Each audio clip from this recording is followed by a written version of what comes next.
ጥፍራችሁን ለማጽዳት ወይም ጥፍራችሁ ከመነቸከባችሁ ዛሬ ሁለት አይነት የጥፍር ማስክ ይዤላችሁ መጥቻለሁ። እስከ መጨረሻው አብራችሁን ቆዩ።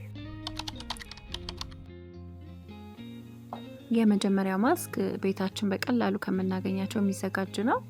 መጀመሪያ የሚያስፈልገን ኮኮዝ ወይም ኮኮናት ኦይል ነው። ከዛ ቀጥለን ደግሞ ጨው እንጨምራለን። ጨው ከጨመርን በኋላ ደግሞ ማንኛውም ጥርሳችን የምንፍቅበትን የጥርስ ሳሙና ወይም ኮልጌት ያላችሁን ቤት ውስጥ እሱን በአንድ ማንኪያ በማድረግ እሱን ትቀላቅሉታላችሁ።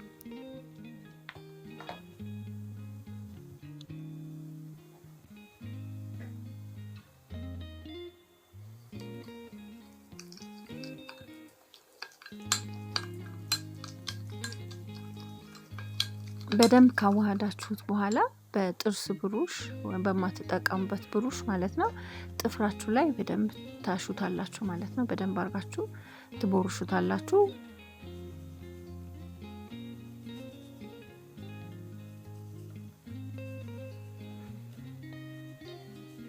በደንብ አድርጋችሁ ከቀባችሁት በኋላ ከ15 እስከ 20 ደቂቃ ቆይታችሁ እጃችሁን ትታጠባላችሁ ማለት ነው።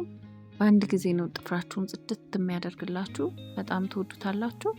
ሞክሩትና ደግሞ ኮሜንት ሴክሽን ላይ አስተያየት ጻፉልኝ። በቀጣይ ደግሞ የምናዘጋጀው ማስክ በመጀመሪያ እቃችን ጎድጓዳ ሳህን እናዘጋጃለን። ከዛ ቤኪንግ ሶዳ እንጨምራለን። 1 የሻይ ማንኪያ ቤኪንግ ሶዳ። ከዛ ግማሽ ሎሚ እንጨምራለን።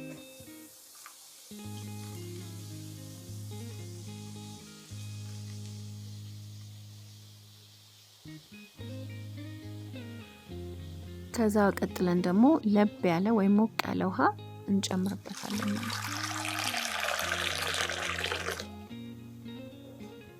ከዛ ጥፍራችን እንደዚህ እጃችን ከተን እንዘፈዝፈዋለን ማለት ነው። ከ10 እስከ 15 ደቂቃ ይበቃዋል። ይሄም በጣም አሪፍ ነው።